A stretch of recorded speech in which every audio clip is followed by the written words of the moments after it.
170 km de chrono, un soleil omniprésent, des spectateurs conquis. La 16e édition du Rallye du Chablais n'aura pas failli à la tradition. Durant 3 jours, les 90 équipages engagés dans les 3 compétitions ont offert un spectacle à nul autre pareil que nous vous proposons de découvrir tout de suite.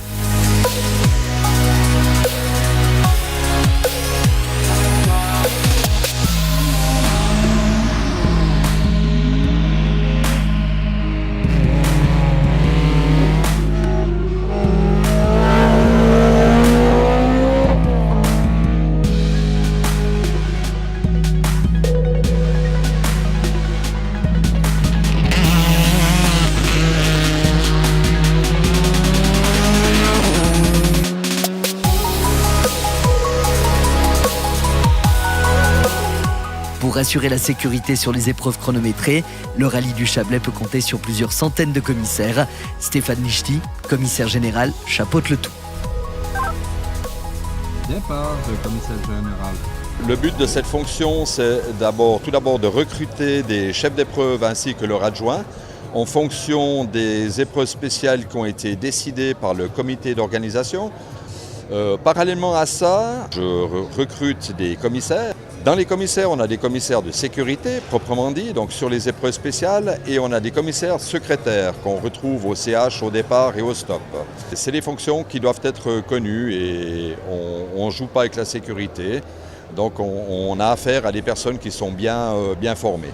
Mon cahier des charges, c'est surtout les commissaires, leur positionnement, leur équipement, mais on est les yeux de la direction de course, ça ne nous empêche pas de descendre de la voiture pour fermer une route. Cela ne nous empêche pas de déplacer un panneau parce qu'on juge qu'il n'est pas au bon endroit. Je ne peux pas passer à côté d'une route qui n'est pas fermée sans la fermer, bien sûr.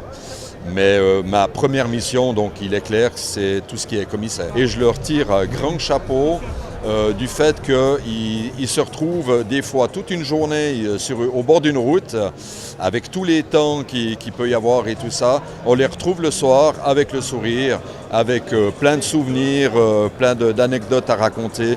Et pour moi, c'est un exercice réussi.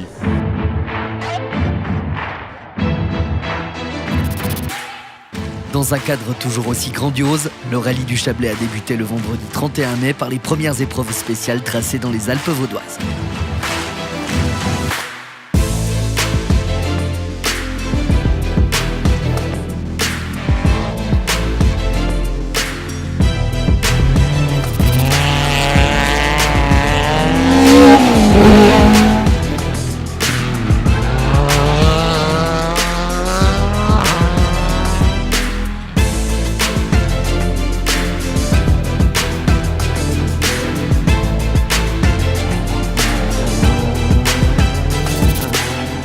La grande nouveauté de cette édition, c'est sans nul doute l'intégration d'une nouvelle compétition au sein du rallye avec l'arrivée du premier Green Motion e-rallye du Chablais. Le e-rallye, c'est une toute nouvelle épreuve sous l'égide de la FIA. Ce sont des voitures électriques, donc ça signifie qu'on ne va pas faire un rallye de vitesse. Par contre, on va mesurer la consommation et la régularité. Donc c'est sur ces 2 critères finalement que les équipages, que les participants seront jugés. Par rapport au rallye moderne de vitesse, nous on fait un rallye de régularité, donc on doit faire les mêmes spéciales que les voitures de rallye de vitesse, avec des moyennes qui sont imposées par l'organisateur. Et tout au long de la spéciale, on doit avoir exactement la même vitesse. Par exemple, si on a une moyenne de 50 km/h, on doit toujours être à cette vitesse, que ça monte, que ça descende, que ça tourne. Donc on régule notre vitesse, des fois on accélère, des fois on ralentit un peu, et il faut toujours être à cette vitesse-là. Tous les concurrents ont des voitures strictement de série, avec des pneus de série, voilà. Donc il n'y a pas de particularité spécifique, si ce n'est qu'on a un cadenceur, un appareil de mesure qui est quand même assez précis, qui nous permet de travailler au dixième de seconde près. Le cadenceur, c'est un appareil qui nous permet de contrôler en permanence notre vitesse moyenne, de manière à la réguler en plus vite ou moins vite, pour toujours être à la moyenne imposée par l'organisateur. Et on a des pointages GPS qui sont faits tout au long de l'épreuve, mais qui sont secrets. On ne sait pas où ils sont. Donc ils arrivent à savoir si on est en avance ou en retard. Et voilà, le but, c'est d'être toujours à la bonne vitesse. Donc c'est pas évident, mais voilà. il y a un changement qui est en train de s'opérer dans le domaine automobile. On l'a vu par exemple au Salon de l'Auto, il y a de plus en plus de véhicules électriques et du coup ça vaut la peine aussi dans le domaine du rallye de faire ce changement, d'amener en fait l'électrification des véhicules et d'amener quelque chose de nouveau finalement, une nouvelle épreuve pour être dans l'air du temps. Au niveau de Green Motion, nous sommes constructeurs, fabricants de bornes de recharge pour véhicules électriques. On opère aussi le plus grand réseau de Suisse qui s'appelle EVpass. Et cette année, c'est pour la première fois en Suisse qu'on a un e-rally qui est fait sous l'égide de la FIA. C'est une véritable prouesse pour Green Motion aussi, parce que nous on installe en fait une quinzaine de bornes ici sur le parc en très peu de temps, en un jour. Et c'est aussi quelque chose de totalement novateur, puisque c'est la première fois qu'en Suisse on accueille ce type de rallye.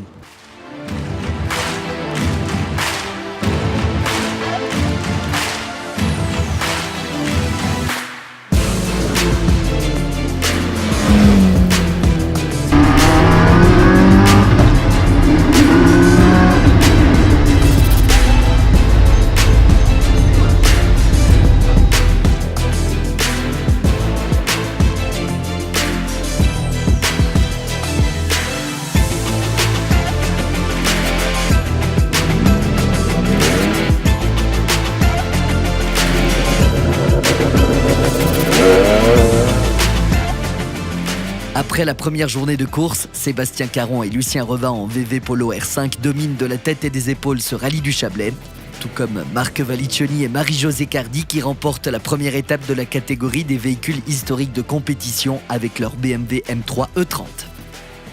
Harry Vatanen, champion du monde des rallyes dans les années 80 et quadruple vainqueur du Paris-Dakar, est revenu sur les routes chablaisiennes après un passage remarqué en 2018. En tout cas, je suis très content d'être ici en Suisse, Rallye Chablais, parce que l'accueil, l'hospitalité, c'est hors norme ici. Alors, très chaleureux et je me sens d'être bienvenu ici. Alors, aujourd'hui, en ce qui concerne le rallye, quand tu fais la voiture d'ouvreur, tu n'as que du plaisir, pas de stress.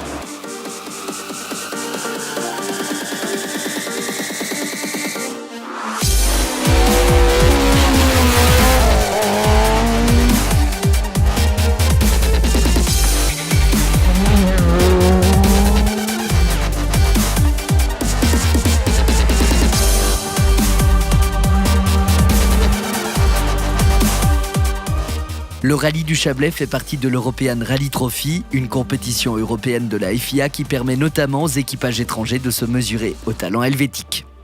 Le fait d'être inscrit au championnat ERT, qui est donc un championnat européen, apporte de la notoriété au rallye du Chablais. Ça lui permet d'accueillir des pilotes étrangers et ça permet aussi d'avoir une audition internationale de cette épreuve, ce qui est toujours intéressant.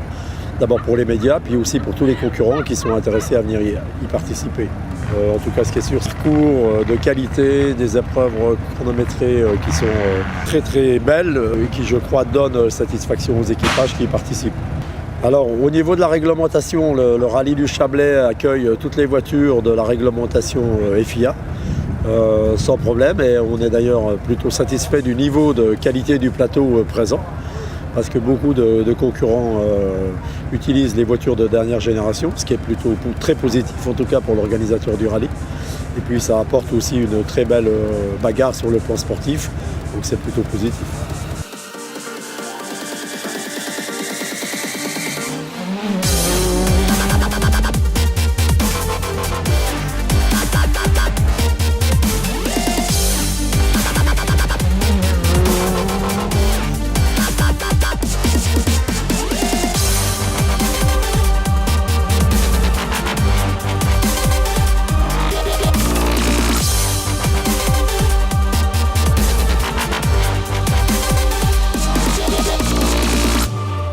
Alors une édition particulière, encore une fois, avec vraiment beaucoup de travail, parce qu'on est parti avec le pari un peu fou de faire plusieurs rallyes dans un rallye, avec le Green Motion e-rally, avec les VHC, avec le moderne. Donc je pense qu'on a été à la hauteur, en tout cas d'après les échos du public, des autorités, des équipages. Il y a quand même une large part de satisfaction.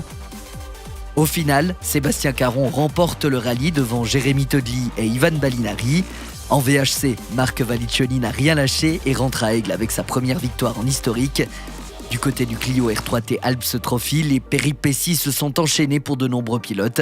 Au final, Ismaël Huistiner prend l'avantage sur ses plus proches poursuivants et remporte sa catégorie, tout comme Jonathan Michelot qui, de son côté, repart du Chablais avec la 3e victoire de la saison en junior. Dans le cadre du premier Green Motion e-Rally du Chablais, le duo Guido Guerini, Emanuele Calcetti l'emporte en régularité, alors qu'Alexandre Stricher et Michel Camilada sont vainqueurs de la catégorie consommation. À tout le monde, je vous donne rendez-vous simplement en 2020 avec, je l'espère, le championnat d'Europe des voitures historiques, avec un beau rallye moderne, le Green Motion e-Rally qui va s'amplifier. Et nous, on va tout faire pour mettre tout ça bout à bout. Et ça va être une édition magnifique, j'en suis sûr. Donc rendez-vous en 2020.